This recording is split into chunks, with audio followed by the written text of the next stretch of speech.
नमस्कार, मैं संतोष sir psychology channel पर आप लोगों का अभिनंदन और स्वागत करता हूं। आज हम जो है टेट का प्रैक्टिस सेट लेकर आए हैं, ठीक है। और जो है जिस तरह से जो है थ्योरिकल पढ़ाई जा रही है उससे संबंधित निरंतर हम जो है प्रैक्टिस देते रहेंगे क्रमबद्ध रूप से, जिससे आप लोगों की तैयारी व्यवस्थित हो जाएगी, ठीक है। फिर इसके बाद जो है फिर बीच बीच में एज ए होल समग्र रूप से उठाएंगे, तो पूरे जो है सिलेबस को कवर करते हुए प्रश्न पे हम लोग जो है कार्य करेंगे, देखेंगे उसको। तो शुरू करते हैं प्रश्न संख्या 1। ध्यान से देखिएगा, समझते चलिएगा, पढ़ते चलिएगा जो है, ठीक है। कंसेप्ट आपका क्लियर हो जाएगा, ठीक। बार बार देख लीजिएगा। मेरा प्रयास है कि आपका कंसेप्ट क्लियर हो, आप बहुत अच्छा करेंगे, ठीक है। अगर आप अच्छे से पढ़ लेते हैं, जितना टॉपिक है, जितना मैं प्रैक्टिस करा रहा हूँ, तो बहुत आसानी से समझ में आ जाएगा, कोई कंफ्यूजन नहीं रहेगा। तो शुरू करते हैं प्रश्न संख्या 1। 6 से 14 वर्ष के बालकों के लिए निःशुल्क अनिवार्य शिक्षा देश में कब से लागू है, ठीक है। देश में कब से लागू है? तो 1 अप्रैल 2010 से, 1 अगस्त 2010 से, 1 मार्च 2002 से, 1 मई 2010 से। तो अब देखिए जो है कब से लागू है भाई, तो राइट टू एजुकेशन, शिक्षा का अधिकार अधिनियम पारित हुआ था 2009 में। तो इसी के तहत 6 से 14 वर्ष के बालकों के लिए जो निःशुल्क अनिवार्य शिक्षा पूरे देश में लागू की गई थी, कब से लागू की गई थी? 1 अप्रैल 2010 से, याद रखिएगा, 1 अप्रैल 2010 से जो है पूरे देश में लागू की गई थी। अब एक प्रश्न पूछता है, तो आंसर इसमें ए सही हो जाएगा। एक प्रश्न पूछता है कि निःशुल्क अनिवार्य शिक्षा मौलिक अधिकार का रूप कब लिया था जो है, तो 86वें संविधान संशोधन द्वारा, 86वें संविधान संशोधन द्वारा, संविधान संशोधन द्वारा कब 86वां संविधान संशोधन कब हुआ था? 2002 में। 2002 में, ठीक। जो निःशुल्क अनिवार्य शिक्षा थी 6 से 14 वर्ष के बालकों के लिए, इसे मौलिक अधिकार का अंग बना दिया गया। और मौलिक अधिकार जो है संविधान के किस भाग में है? तो फंडामेंटल राइट संविधान के भाग 3 में है, और उसका एक अनुच्छेद है 21, ठीक है। यह जीवन का अधिकार है। तो इसी में जो है 86वें संविधान संशोधन द्वारा इसमें ए या का लगाकर, 21 ए या का लगाकर निःशुल्क अनिवार्य शिक्षा 6 से 14 वर्ष के बालकों के लिए क्या किया गया था? प्रावधान किया गया था। लेकिन जो है पूरे देश में लागू कब किया गया? तो 1 अप्रैल 2010 को, ठीक है, राइट टू एजुकेशन 2009 के तहत। और 86वें संविधान संशोधन द्वारा एक और प्रावधान किया गया था, ठीक है। संविधान के भाग 4 क में मौलिक कर्तव्य है, और इसका एक अनुच्छेद है 51 क। यहाँ पर पहले 10 मूल कर्तव्य थे, ठीक है। लेकिन 86वें संविधान संशोधन द्वारा कितने मूल कर्तव्य कर दिए गए? तो 11 मूल कर्तव्य। माता पिता एवं जो भी अभिभावक होंगे 6 से 14 वर्ष के बालकों का, उनका परम कर्तव्य है कि इन बच्चों को क्या करें? पढ़ावें, ठीक है। कम से कम 8 तक तो पढ़ाई दे, ठीक। तो इसको भी याद रखिएगा। अब एक प्रश्न और उठता है, 86वें संविधान संशोधन 2002 के पूर्व 6 से 14 वर्ष के बालकों के लिए निःशुल्क अनिवार्य शिक्षा कहाँ था? तो नीति निर्देशक तत्व संविधान के भाग किसमें है? भाग 4 में है, नीति निर्देशक तत्व। और उसका एक अनुच्छेद है 45, अनुच्छेद 45 है। अनुच्छेद कौन सा है? 45 है। तो पहले वहां था 6 से 14 वर्ष के बालकों के लिए, लेकिन 86वें संविधान संशोधन द्वारा कहा गया? 21 ए में आ गया, और कहा गया? 51 क में आ गया। अब जो है अनुच्छेद 45 में क्या बचा? इसको भी याद रखिएगा। अब अनुच्छेद 45 में क्या बचा? तो 0 से 6 वर्ष के बच्चों की सरकार, ठीक है। अब यहाँ पे क्या प्रावधान किया गया? बचा नहीं, क्या प्रावधान किया गया? तो 0 से 6 वर्ष के बच्चों की सरकार शिक्षा एवं पोषण की व्यवस्था करेगी, ठीक है। 0 से 6 वर्ष क्या होता है? पूर्व प्राथमिक, ठीक, अर्थात नर्सरी कहेंगे। कभी कभी देखे होंगे आंगनवाड़ी महिलाएं आती हैं, पढ़ाती हैं। तो ये समस्त चीजें भी याद रखिएगा। तो 1 अप्रैल 2010। ठीक, अब आगे बढ़ते हैं। दूसरा है सूझ का सिद्धांत। सूझ का सिद्धांत किसने दिया था भाई? तो सूझ का सिद्धांत दिया था आपका, किसने दिया था? ध्यान से पढ़िए और ध्यान से बताइए, ध्यान से समझिए। जो सूझ का सिद्धांत किसने दिया था?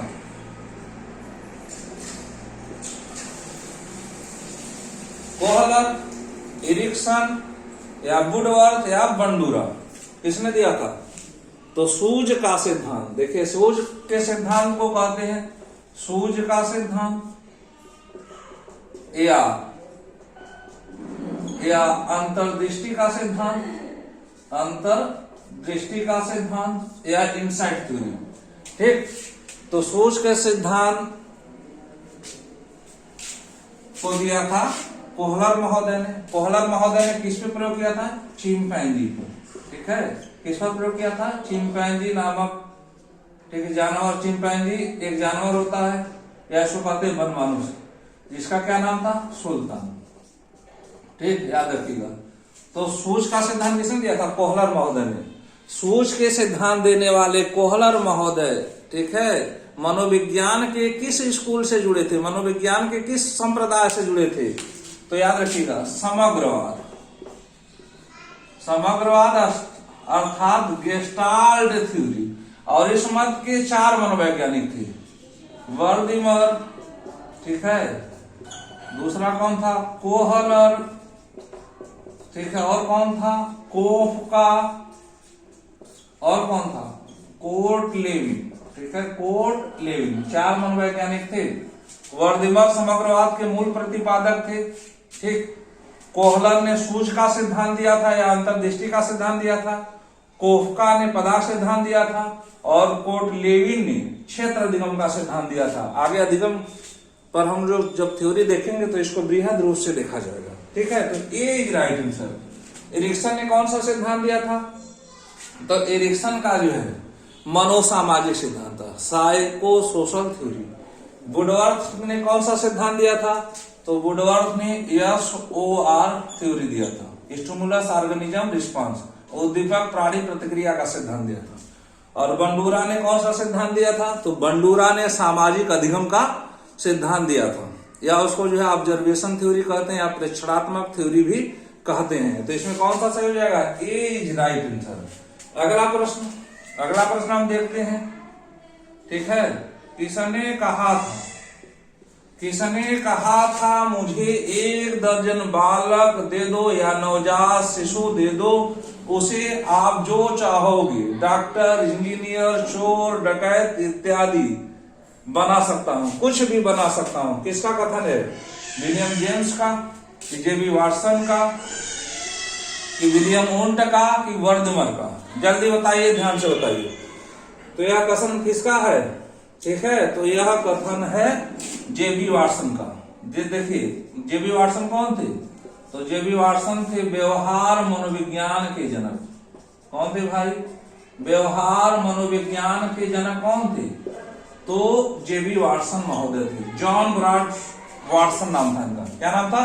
जॉन ब्राड वाटसन नाम था।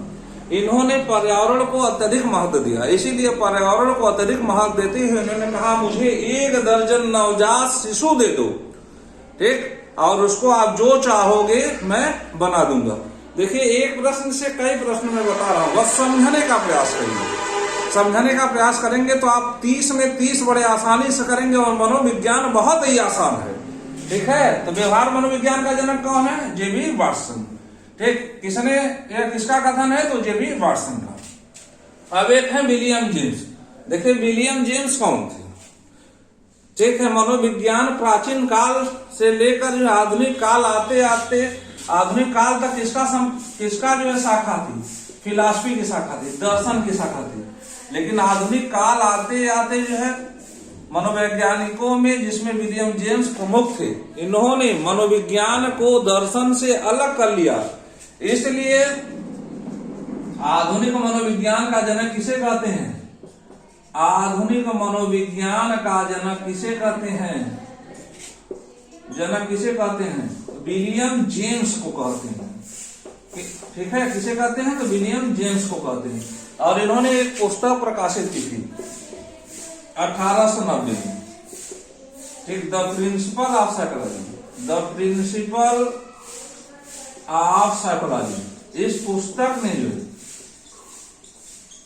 पुस्तक ने जो है द प्रिंसिपल ऑफ साइकोलॉजी, इस पुस्तक ने मनोविज्ञान को एक नई दिशा दी, ठीक है। मनोविज्ञान के क्षेत्र में क्या आ गया है, क्रांति आ गया जी। और जो है वर्तमान में, ठीक, मनोविज्ञान जो है किसका अध्ययन करता है, बालक की, ठीक है, व्यवहार का अध्ययन करता है, मनुष्य के व्यवहार का अध्ययन करता है, ठीक है। और जो है विलियम वुंट कौन थे, तो विलियम वुंट महोदय ने मनोविज्ञान की प्रथम प्रयोगशाला, विलियम वुंट महोदय ने क्या किया था, विलियम वुंट महोदय ने मनोविज्ञान की प्रथम प्रयोगशाला कहाँ खोली थी, मनोविज्ञान की प्रथम प्रयोगशाला खोली थी 1879 में। कहाँ खोली थी, लिपजिंग जगह है जर्मनी में, ठीक।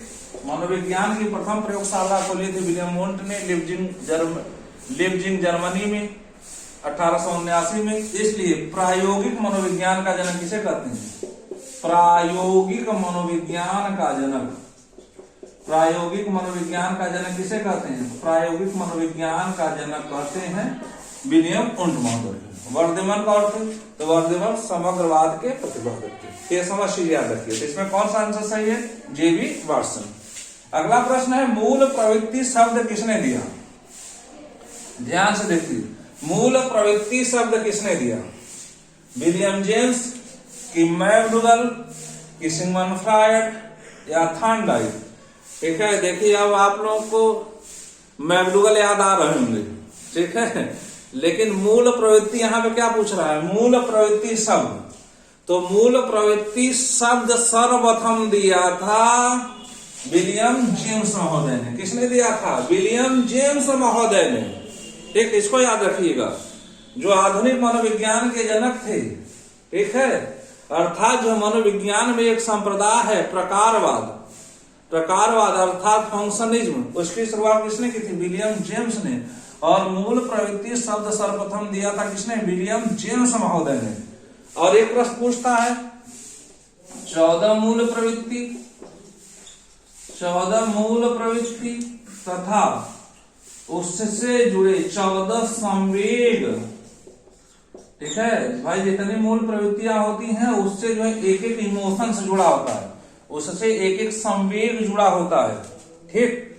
जैसे पलायन, कोई भाग रहा है तो भागना क्या, पलायन मूल प्रवृत्ति है, और उसमें क्या जुड़ा होता है, इमोशन कौन सा है, जब डर लगेगा तभी हम भागेंगे। 14 मूल प्रवृत्ति और 14 संवेग किसने बताए थे, तो मैकडूगल ने बताए थे, इसको याद रखिएगा, ठीक। अब एक प्रश्न और पूछता है जीवन मूल प्रवृत्ति एवं मृत्यु मूल प्रवृत्ति, जीवन मूल प्रवृत्ति एवं मृत्यु मूल प्रवृत्ति किसने बताए थे, ठीक है। तो जीवन मूल प्रवृत्ति एवं मृत्यु मूल प्रवृत्ति किसने बताया था, ठीक है। मूल प्रवृत्ति एवं मृत्यु मूल प्रवृत्ति किसने बताया था, तो मनोविश्लेषणवाद के जनक कौन थे, सिगमंड फ्रॉइड महोदय थे, ठीक है। तो इन्होंने बताया था 2 प्रकार की मूल प्रवृत्तियों का वर्णन किया था, जीवन मूल प्रवृत्ति एवं मृत्यु मूल प्रवृत्ति। जीवन मूल प्रवृत्ति को क्या कहते हैं, इरोस, ठीक है। और जो मृत्यु मूल प्रवृत्ति को क्या कहते हैं, थैनाटोस, इसको भी याद रखिएगा, ठीक है। जीवन मूल प्रवृत्ति को क्या कहते हैं, इरोस, जो हमको सकारात्मक कार्य कराता है, जीवन में हम क्या करते हैं, निरंतर आगे बढ़ते हैं, ठीक, और सही दिशा में जाते हैं। और मृत्यु मूल प्रवृत्ति को क्या कहते हैं, थैनाटोस, जो हमको गलत काम कराता है, ठीक है, विनाशक काम कराता है और हमारा अंततः विनाश हो जाता है। तो यह सिगमंड फ्रॉइड का है, ठीक। तो मूल प्रवृत्ति शब्द किसने दिया था, विलियम जेम्स महोदय ने दिया था। ये समझ चीज आप याद रखिएगा, ठीक है। मेरा प्रयास है कि आपको व्यवस्थित तरीके से पढ़ाया जाए, ठीक है। आगे देखते हैं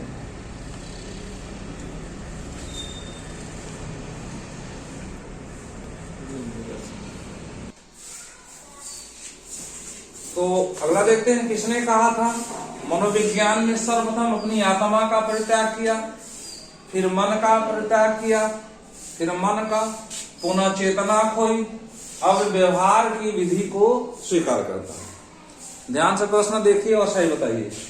ठीक है, वाटसन महोदय, विलियम जेम्स महोदय, कि वुडवर्थ महोदय, कि थॉर्नडाइक महोदय? तो किसने कहा था यह?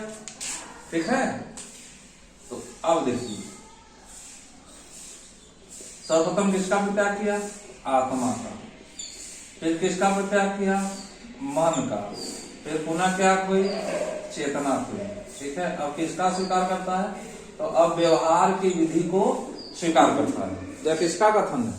ठीक, तो सर्वप्रथम क्या था? मनोविज्ञान जो है, ठीक, दो शब्दों से मिलके बना है। ग्रीक भाषा के दो शब्दों से मिलके बना है, याद रखिएगा। ग्रीक भाषा के दो शब्दों से मिलके बना है, साइके प्लस लोगोस।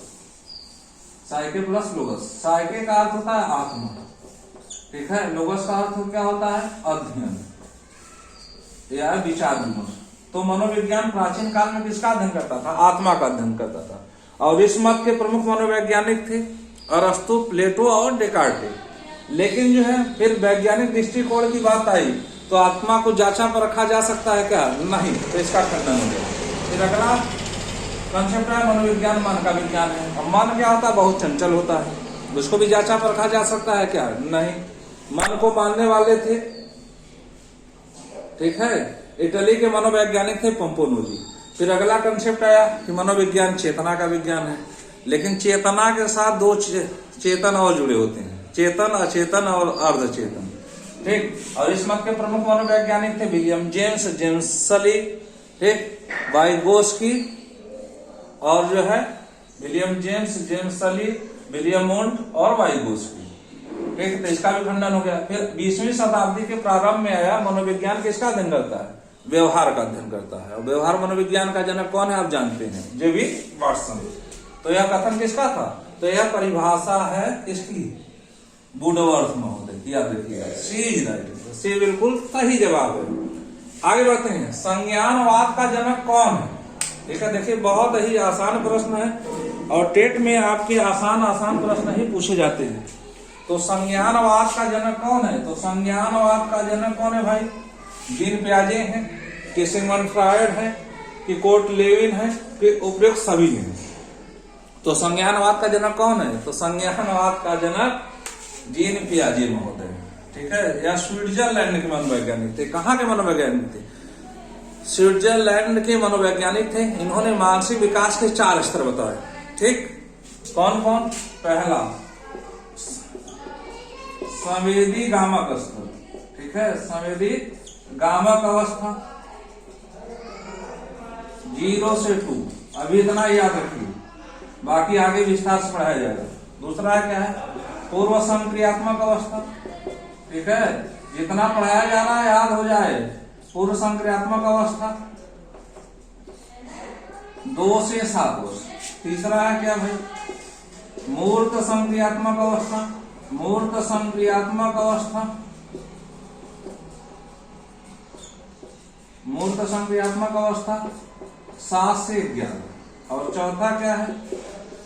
ठीक है, औपचारिक, औपचारिक या अमूर्त संक्रियात्मक अवस्था। औपचारिक या अमूर्त संक्रियात्मक अवस्था, अवस्था, ठीक है, 11 से 15 वर्ष। एक पहला क्या हो गया? संवेदी गामक अवस्था 0 से 2।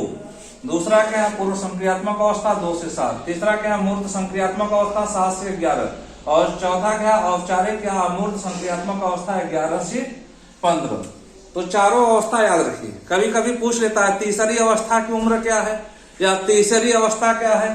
तो मूर्त संक्रियात्मक अवस्था 7 से 11। या कभी कभी पूछ लेता है चौथी अवस्था क्या है, तो अमूर्त या औपचारिक अवस्था 11 से 15। या कभी कभी पूछ लेता है संवेदी गामक अवस्था क्या है, 0 से 2। या फिर पूछ लेता है दूसरी अवस्था क्या है, पूर्व संक्रियात्मक अवस्था 2 से 7। या कभी क्रम से पूछ लेता है, ठीक है, बढ़ते क्रम में हुए बताइए चारों अवस्थाओं को। तो ये चारों चीज याद रखिएगा। ठीक, तो संज्ञानवाद का जनक कौन है? जीन पियाजे। मनोविश्लेषणात्मक सिद्धांत किसका? Sigmund Freud. क्षेत्र अधिगम का सिद्धांत किसका? Kurt Lewin. आगे बढ़ते हैं। ठीक है, अगला प्रश्न ध्यान से देखिए। ठीक है, मन के दो प्रकार, व्यक्तिगत अचेतन एवं सामूहिक अचेतन की व्याख्या किसने किया है? ठीक, सिगमंड फ्रॉइड ने, कि कार्ल युंग ने, कि एडलर महोदय ने, कि एबिंगहास महोदय ने? जल्दी बताइए, जो जल्दी ध्यान से हल करिए जो। ठीक है, इसने दिया था तो आप लोगों का ध्यान जा रहा होगा सिगमंड फ्रॉइड पे। ठीक, नहीं, सिगमंड फ्रॉइड नहीं थे। कौन थे? तो व्यक्तिगत अचेतन और सामूहिक अचेतन किसने दिया था? कार्ल युंग महोदय ने। ठीक है, यह भी मनोविश्लेषणवादी थे। इन्होंने व्यक्तित्व के 3 प्रकार बताए थे। ठीक है, अंतर्मुखी, दूसरा बताया था बहिर्मुखी,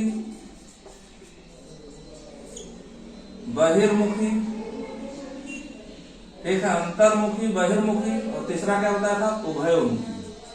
ठीक है, उभयोमुखी। और मन के इन्होंने 2 प्रकार बताए थे, व्यक्तिगत अचेतन एवं सामूहिक अचेतन। ठीक, और मन के 3 प्रकार किसने बताए थे? तो मन के 3 प्रकार बताए थे सिगमंड फ्रॉइड ने। कौन कौन बताया था? चेतन, दूसरा क्या बताया था? अचेतन, और तीसरा क्या बताया था? अर्धचेतन। ठीक है, तो अभी जो है इतना ही हम देखते हैं, फिर निरंतर हम जो है प्रैक्टिस लेकर आएंगे जो है, और आप लोगों को जो है एकदम दिमाग में बैठा दिया जाएगा, टेंशन मत लीजिएगा। ठीक है, चलिए फिर मिलते हैं हम लोग जो है। थैंक यू सो मच, नमस्कार।